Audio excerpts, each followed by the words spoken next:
Bonjour à tous, dans ce nouvel épisode de Rotary Tech, je vais vous expliquer ce qu'on appelle le thermal pellet.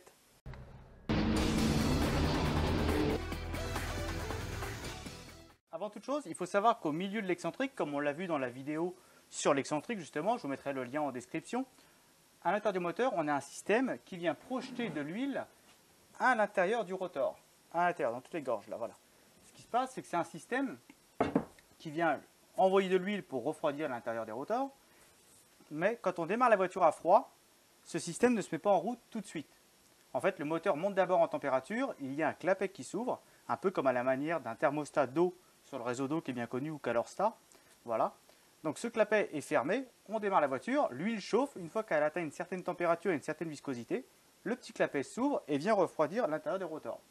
Ce système d'origine Mazda a plusieurs avantages. Tout d'abord, le moteur monte plus vite en température. Comme ça, l'usager de la voiture peut plus vite se faire plaisir et plus vite partir avec sa voiture.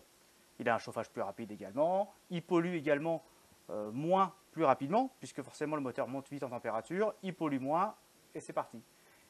Donc sur le papier, ça n'a que des avantages, mais il peut y avoir un gros désavantage, c'est que si ce petit clapet thermique venait à se bloquer, pour X raisons, que ce soit un défaut de conception ou un problème divers, les rotors à l'intérieur ne sont plus du tout refroidis. Plus de projection d'huile à l'intérieur, et donc le moteur peut casser forcément. Donc ça se trouve où? Alors, venez avec moi. Voilà, venez. venir plus près, vous voyez. Alors là, on a la poulie d'excentrique en bas du moteur. D'origine, elle est noire, mais bon, là, c'est une poulie tuning, c'est pas grave. Et vous avez une vis de 19 qui est serrée très fort d'origine avec de la loctite. Si je la desserre là, vous allez voir. Je vais essayer d'en mettre tout le monde. Voilà. On a tout ce petit système-là. On va le voir à l'atelier.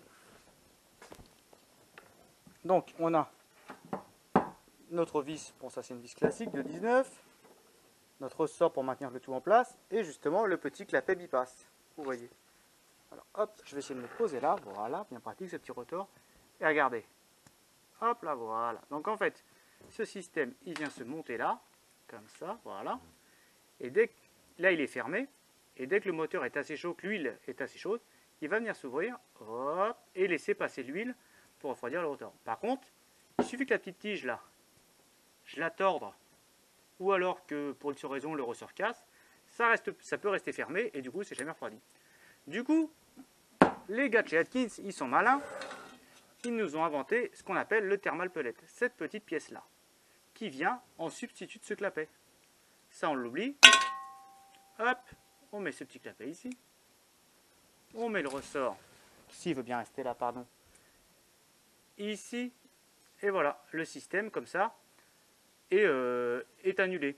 C'est un bypass en fait. On enlève ce clapet, on vient mettre cette pièce là en métal ici, on alu, tac, terminé, et on remonte tel quel. Ainsi, l'huile sera toujours projetée dans les rotors dès qu'on démarre, que ce soit à froid ou très très froid. Dès qu'on démarre, l'huile est projetée, les rotors sont refroidis. Alors, ça comme gros avantage que le moteur est tout le temps refroidi. Il mettra légèrement plus de temps pour atteindre sa température normale.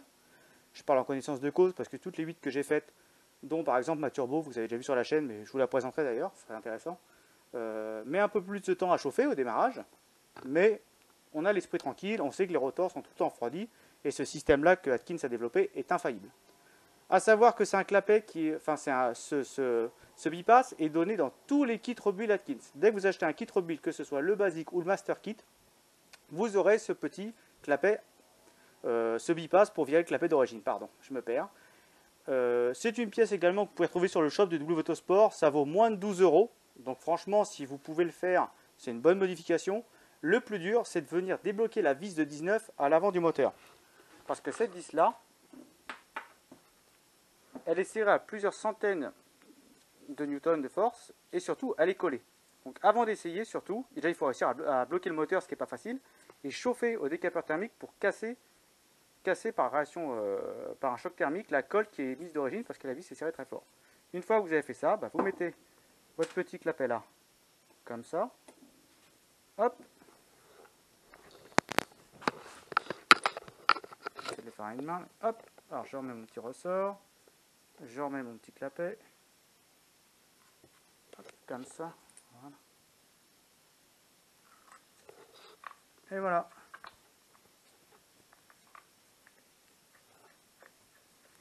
j'aurais plus qu'à serrer. Donc voilà, vous avez vu ce que c'était que le thermal pellet, cette petite pièce en alu qui vient en substitut du clapet d'origine. C'est pas grand chose, ça coûte rien, je vous dis moins de 12 € chez W Autosport ou alors vous le trouvez chez Atkins ou ailleurs, hein, comme vous voulez. Mais voilà, ça remplace ce petit clapet qui n'est malheureusement pas infaillible. Moi, par expérience, je ne l'ai jamais vu déconner. J'ai déjà lu sur internet des gens qui avaient eu des problèmes. Moi, je n'ai pas vu. Voilà, je ne vais pas vous inventer quoi que ce soit, mais effectivement, c'est vrai qu'il suffit qu'il se bloque pour qu'on soit emmerdé avec le moteur. Donc tant qu'on y est, le moteur déposé, c'est pas facile, moteur en place, puisqu'il faut arriver à empêcher le moteur de tourner pour desserrer la vis de 19, ce qui n'est pas facile. Moi, je me suis fabriqué un outil et je vais vous le montrer. Le voici. Alors bon, si mon frangin regarde la vidéo, Xavier, merci, parce que je ne sais pas souder. C'est juste une grosse barre, un profil en U là, qui a été soudé sur une ancienne poulie d'origine. Comme ça, en fait, si le moteur est en place, je viens mettre cette poulie là à la place de la poulie d'origine. Hop, je la cale, je prends une barre avec un embout de 19 avec une barre et j'arrive à desserrer la vis après l'avoir chauffée. Voilà, si vous pouvez faire ça, c'est le meilleur moyen. À savoir qu'il faut éviter de tourner le moteur dans le sens anti-horaire quand il est dans la voiture, puisque vous avez les joints d'huile au niveau des rotors, ici, là, qui peuvent légèrement tourner. C'est pas un drame, mais c'est jamais bon. Donc normalement, il faut éviter. Il vaut mieux faire un tour à la main dans le bon sens, dans le sens horaire, plutôt que de faire un sens anti-horaire. Donc comme d'habitude, j'espère que la petite vidéo vous a plu, que ce nouvel épisode de Rotor High Tech vous aura appris quelque chose sur la RX8 et sur des bonnes modifications à faire. Je vous dis à bientôt. Ciao!